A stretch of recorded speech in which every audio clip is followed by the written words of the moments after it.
유대인들은 예수님이 그리스도이심을 거부했지만 이방인이었던 누가는 계속 예수 그리스도의 그리스도 되심을 강조하고 있습니다. 세례 요한이 제자 둘을 예수님께 보내어 오실 그이가 당신이오니까 라고 질문을 합니다. 이는 예수님이 하나님이 약속하시고 구약 선지자들이 예언한 메시아가 맞는지 질문을 던지는 것입니다. 먼저 여기서 유대인들이 기대했던 메시아는 어떤 모습이었을까요? 그것은 다윗 시대나 솔로몬 시대와 같이 유대를 정치, 군사, 경제적으로 부흥시키는 것이었습니다. 그래서 오병이어의 기적이 일어났을 때 그 주변의 사람들의 반응이 어떠했습니까? 예수님을 자신들의 왕으로 삼고자 했습니다.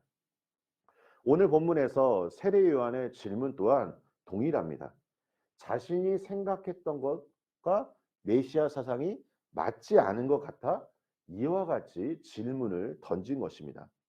물론 세례 요한은 메시아의 길을 평탄케 하는 사역을 감당했지만 그 또한 지식의 한계를 가지고 있었던 것입니다. 세례 요한의 제자들이 떠나자 예수님은 세례 요한의 가치, 곧 구약 성경과 이스라엘의 역사의 가치에 대해 설명하십니다. 출애굽 과정을 통해 모세라는 인물을 통해 이스라엘 백성들이 하나님의 말씀을 받은 것처럼 당시 유대인들은 광야로 나아가 세례 요한을 통해 말씀을 받았습니다. 하나님은 세례 요한, 곧 구약 성경을 새로운 시대를 준비하기 위해 보내셨으며 예수님이 오시기 이전까지 그보다 위대한 존재는 없었습니다. 하지만 예수님은 말씀하십니다. 하나님 나라에서는 지극히 작은 자라도 세례 요한보다 더 크다는 것입니다. 여러분 이것이 어떤 의미일까요? 하나님 나라에서는 구약의 모든 은총이 성취되기 때문입니다. 그런데 율법을 열심히 공부했던 종교 지도자들은 오히려 세례 요한의 선포에 귀를 기울이지 않았고 순종하지 않았습니다.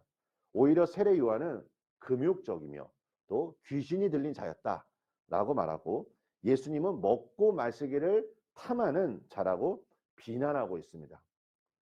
오늘 본문을 통해서 우리 성도님들은 무엇을 느끼시고 어떤 것을 발견하셨습니까? 우리가 오랜 기간 신앙생활을 하면 자연스럽게 성경을 아는 지식이 많아질 것입니다. 이 성경을 아는 그 지식이 나의 신앙의 성장에 많은 유익을 가져다 주기도 하고 때로는 많은 사람들에게 조언을 해주기도 할 것입니다. 그런데 이 성경을 아는 이 지식이 내가 생각했던 내가 기대했던 것과 맞지 않을 때가 있습니다. 우리가 신앙생활하면서 내 믿음이 성장하기 위해 중요한 자세가 있습니다. 그것은 무엇이냐면 수용성, 열린 마음입니다.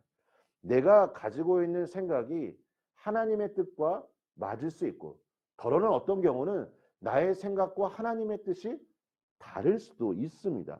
이때 우리는 어떻게 해야 합니까?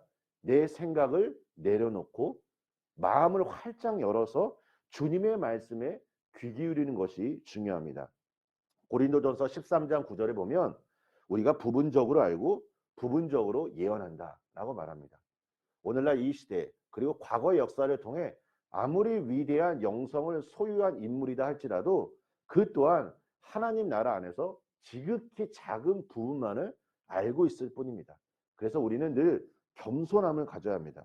그래서 언제든지 하나님의 말씀이 어떻게 기록되었는지 그리고 내 생각을 주님의 뜻에 맞추도록 우리의 삶이 닿는 그 순간까지 끊임없이 노력해야 할 것입니다.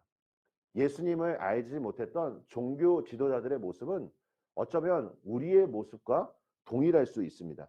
우리 사랑하는 성도 여러분, 오늘 주님 앞에 기도할 때 성령 하나님의 인도하심을 구하시기를 축복합니다. 로마서 8장 26절에서 27절입니다.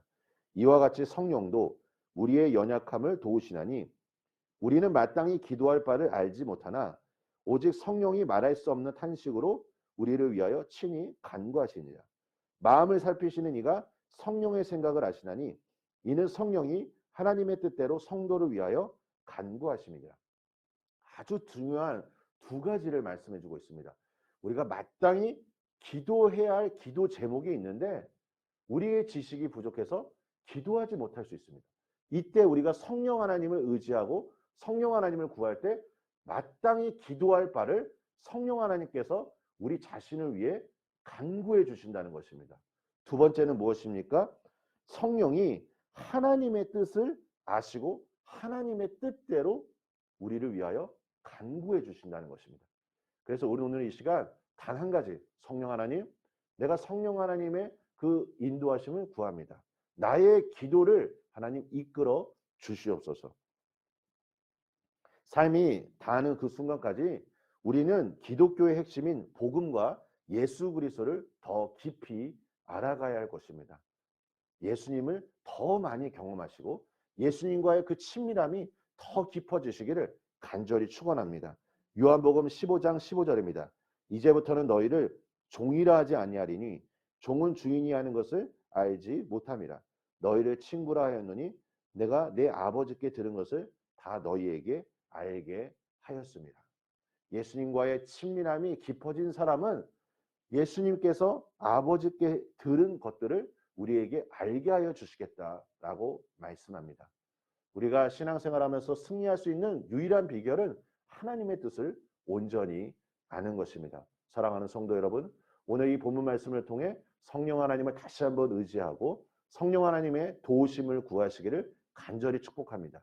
그래서 우리의 신앙이 날마다 하나님의 뜻을 향하여 나아가시는 우리 모든 성도님들 되시길 예수님의 이름으로 축원합니다. 우리 함께 기도하겠습니다.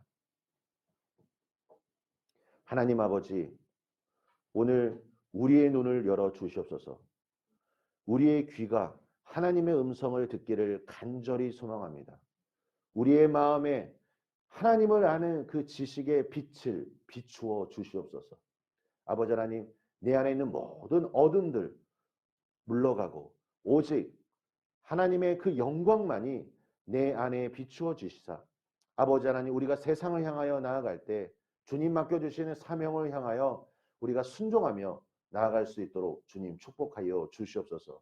하나님, 내가 연약하고 하나님 내가 부족하오니 내가 겸손한 마음으로 이 시간 주님의 은혜를 구할 때 하늘의 놀라운 능력과 지혜로 함께하여 주시옵소서.